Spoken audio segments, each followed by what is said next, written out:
Welcome to Magic Digits. This is a cool mentalism app that you'll have fun with. You need at least 5 audience members for this trick to work best. So when you get the app, right away you'll have the start and the learn button here. To get rid of the learn button, just tap 3 times on the top right of the screen and it'll go to start. And that's what you want to do before you perform. So 3 more taps will bring the learn button back. 3 taps will get rid of it. And if you forget how to bring back the learn button for any reason, it comes back after 24 hours. So right off the get-go, you tap 3 times and you're good for 24 hours. Now, if there's at least 5 people in the audience, then you press start and you get the first person to think of one of the numbers on the first row here. You get the second person to think of one of the numbers on the second row, and you get the third person to think of one of the numbers on the third row, and of course the fourth person to think one of the numbers on the fourth row, and the fifth row the same. And so basically, then you shuffle the numbers, showing that they're changing, and there's no particular order. They could check as much as they want. There's no algorithm. The numbers are changing. The same numbers that were on the string are on the screen are going in different positions. So once they're happy and they shuffled enough and they said you've done enough, then you get the first person to think of to tell you what row their number is in now. And then it's a 1 in 5 for you to guess. So say they say it's in the second row. Then I immediately know which number that they picked because they they were the first row.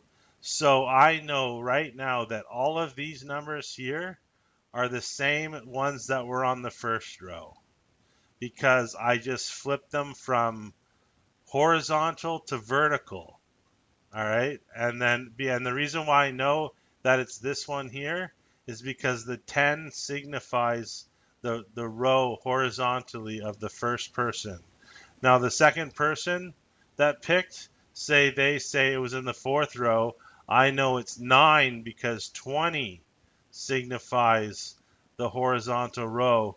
We know this row was the second row. All these numbers right here, and because they say it was in, if they say it's in, say, the third row, we know it's 6 because that's where they meet. So let's try the third one. Try it. You try it now. So now the third one, you're looking for 30 right here. You know it's one of these 5 numbers right here. So if I say it's the first row, we know it's 15 because that's where it intersects for the third person because of 30.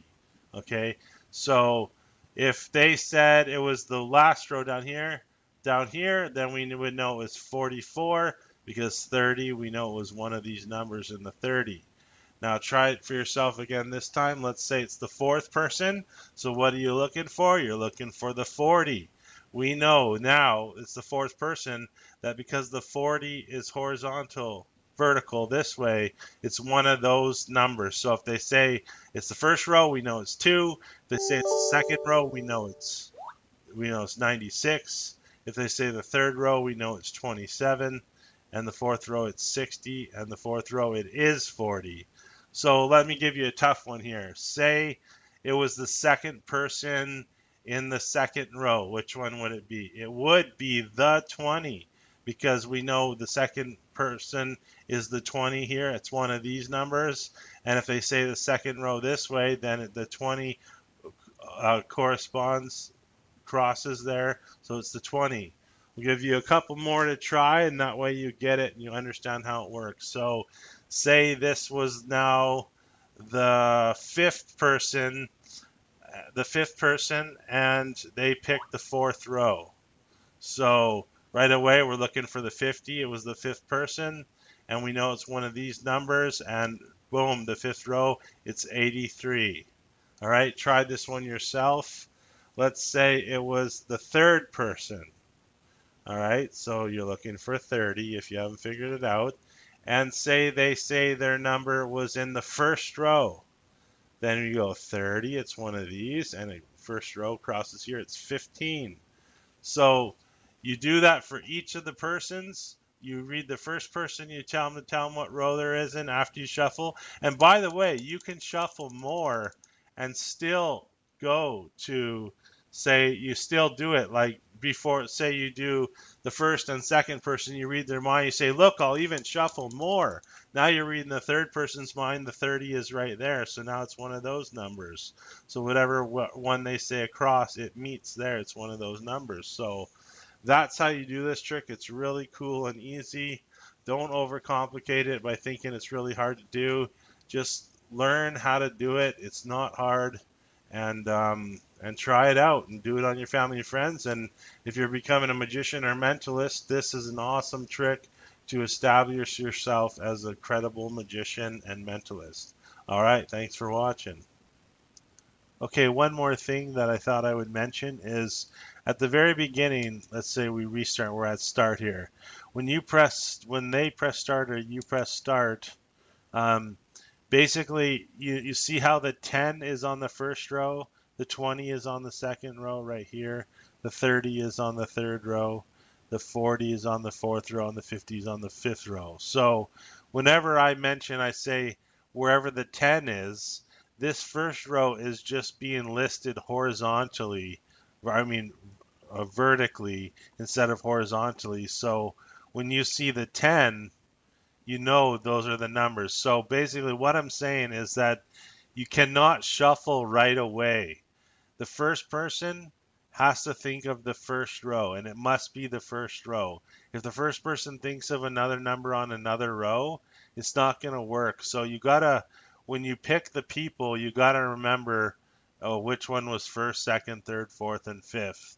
That way, when you do the trick and you shuffle after they pick the cards, so after they pick the numbers, so they pick the numbers, the first person picks the number on the first row, then the second on the second, and so on, right? So then you can shuffle after they've picked the sound. But when you first start, you start, and then they have to pick the numbers right away because that 10 is there, the 20 is there, the 30, 40, and 50. So if you shuffle it, now there's no way. And if you shuffle it and then you tell them to pick a number, the first person on the first row, now that 10 is not there. The 10 is over here now. So you can't shuffle right away. You press start, and then they think of the numbers, and then you can shuffle as many times as you want. And if, say, the first person says now that they're on the first row here, well, we're looking at 10 right there. We know these were the first numbers on the first row, and they said the first row here, so 10, and the first one is 39. So I hope you get that. I just want you to understand, because if you start and then shuffle and then get them to pick the numbers, it will not work. Um, on my other trip, on my other app, Mentalist Magic, you can shuffle right away on that trick. So make sure you know which one you can and which one you can't. So again, you just press start. Then the first person thinks of a number on the first row, and the second on the second, third on the third, fourth on the fourth, and fifth on the fifth. Make sure that they pick a number on each of those rows. And the first person cannot pick the third row or the fifth row or the fourth row. It's got to be the first row, and the second person's got to be the second, and so on. So, and then you can shuffle, and then say you reveal the first two people's, and then you can even say, look, I'll even shuffle more, making this more shuffle more. Then you reveal the third person, you can even shuffle more before the third person, as long as they pick the numbers from the beginning here before you shuffle. Then after they pick the numbers, you can shuffle as many times as you want. Okay, thanks for watching.